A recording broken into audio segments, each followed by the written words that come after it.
एक बड़े आंगन वाले घर में चतुर जेठानी सुबह सुबह खड़ी होकर अपनी दो सीधी देवरानियों को काम बांटती है। पहली देवरानी चुपचाप पानी भरने चली जाती है और दूसरी रसोई में आटा गूंथने लगती है। जेठानी उनके भोले चेहरे देखकर मन ही मन मुस्कुराती है और सोचती है कि दोनों से अपना सारा काम निकलवाना आसान है। धूप आंगन में फैल रही होती है और दोनों देवरानियां बिना शिकायत काम करती रहती हैं। जेठानी रसोई में जाकर मीठी आवाज में कहती है कि घर के मेहमान आने वाले हैं, इसलिए और ज्यादा पकवान बनाने होंगे। पहली देवरानी घड़े रखकर तुरंत सब्जी काटने बैठ जाती है और दूसरी चूल्हे की आंच तेज कर देती है। जेठानी खुद हाथ कम लगाती है, लेकिन बार बार आदेश देती रहती है।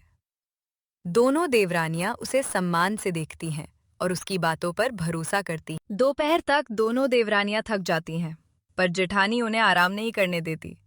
वो कहती है कि सासू माँ को साफ सफाई बहुत पसंद है, इसलिए पूरा घर चमकना चाहिए। पहली देवरानी झाड़ू उठाती है, दूसरी देवरानी बर्तन मांजने लगती है और जेठानी दूर खड़ी होकर बस देखती रहती है। तभी पड़ोस की एक बूढ़ी काकी आंगन से ये सब चुपचाप देख लेती है। काकी जाते जाते जेठानी की चालाक मुस्कान और देवरानियों की थकी आंखें देखती है। जेठानी फिर दोनों को शाम के लिए और काम गिनाने लगती है। दोनों देवरानियां एक दूसरे को देखती हैं, जैसे पहली बार कुछ गलत होने का एहसास हुआ हो। आंगन में जेठानी फिर दोनों को शाम के लिए और काम गिनाने लगती है। दोनों देवरानियां एक दूसरे को देखती हैं, जैसे पहली बार कुछ गलत होने का एहसास हुआ हो। आंगन में लंबी परछाइयां पड़ती हैं और कहानी अगले मोड़ की ओर बढ़ती है। शाम होते ही पहली देवरानी चुपचाप दूसरी देवरानी के पास रसोई के कोने में बैठती है। दोनों अपने दर्द भरे हाथों को सहलाती हैं और दिन भर का काम याद करती हैं। उन्हें समझ आने लगता है कि जेठानी ने खुद लगभग कुछ नहीं किया, फिर भी सारा श्रेय वही लेगी। तभी बाहर से जेठानी की तेज आवाज आती है और दोनों तुरंत उठकर फिर काम में लग जाती हैं। रात के खाने पर जेठानी सासू माँ के सामने मीठे स्वर में कहती है कि उसने पूरे घर को संभाल लिया। पहली देवरानी चौंक कर उसकी ओर देखती है और दूसरी देवरानी की उंगलियां थाली पर रुक जाती हैं। सासू माँ खुश होकर जेठानी की तारीफ करती हैं, जबकि दोनों देवरानियां चुप रह जाती हैं। उनके चेहरों पर दुख और उलझन साफ दिखने लगती हैं। खाने के बाद वही बूढ़ी काकी पिछवाड़े के दरवाजे पर दोनों देवरानियों को रोकती है। वो धीरे से कहती है कि सीधाई अच्छी है, पर अन्याय सहना ठीक नहीं। काकी उन्हें सलाह देती है कि अगले दिन हर काम का हिसाब ध्यान से रखें और सच को सामने आने दें।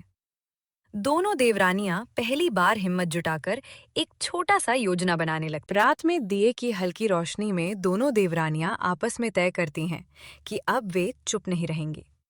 वे सोचती हैं कि झगड़ा नहीं करेंगी, पर सच छिपने भी नहीं देंगी। उधर अपने कमरे में जेठानी निश्चिंत होकर मुस्कुराती है। उसे लगता है कि उसकी चाल कोई नहीं समझ पाया। लेकिन अगली सुबह उसी घर में खेल पलटने वाला होता है। अगली सुबह पहली देवरानी पानी भरने जाती है, लेकिन इस बार वो घरों के पास एक छोटा रंगीन धागा बांध देती है ताकि काम पहचान में रहे। दूसरी देवरानी रसोई में बनाए गए पकवानों की थालियों के नीचे हल्दी का छोटा निशान लगा देती है। दोनों काम पहले की तरह ही करती हैं, पर अब उनकी आंखों में सावधानी और हिम्मत साथ साथ दिखती है। जेठानी ये सब देखे बिना फिर मीठे आदेश देती रहती है। दोपहर में सासू माँ आंगन में आती हैं और पूछती हैं कि कौन कौन सा काम किसने किया। जेठानी तुरंत आगे बढ़कर कहती है कि पानी भी उसने भरवाया, पकवान भी उसने बनाए और सफाई भी उसी ने करवाई। तभी पहली देवरानी घरों पर बढ़ा धागा दिखाती है और दूसरी देवरानी थालियों के नीचे लगे हल्दी के निशान दिखा देती है। सासू माँ की आंखें फैल जाती हैं और जेठानी का चेहरा उतरने लगता है। बूढ़ी काकी भी उसी समय आंगन में आ जाती हैं और शांत स्वर में कहती है कि वो कई दिनों से सब देख रही थी। पहली देवरानी कांपती आवाज में सच बताती है कि वे सम्मान में चुप रहीं, पर रोज उनका श्रम छिपाया गया। दूसरी जेठानी कुछ पल तक सफाई देने की कोशिश करती है, पर सामने पड़े निशान, थके चेहरे और काकी की गवाही उसके शब्दों को कमजोर कर देते हैं। सासू माँ सख्त आवाज में कहती हैं कि शाम को पूरे परिवार के सामने बात होगी। जेठानी के हाथ कांपने लगते हैं और पहली बार उसके चेहरे पर डर साफ दिखाई देता है।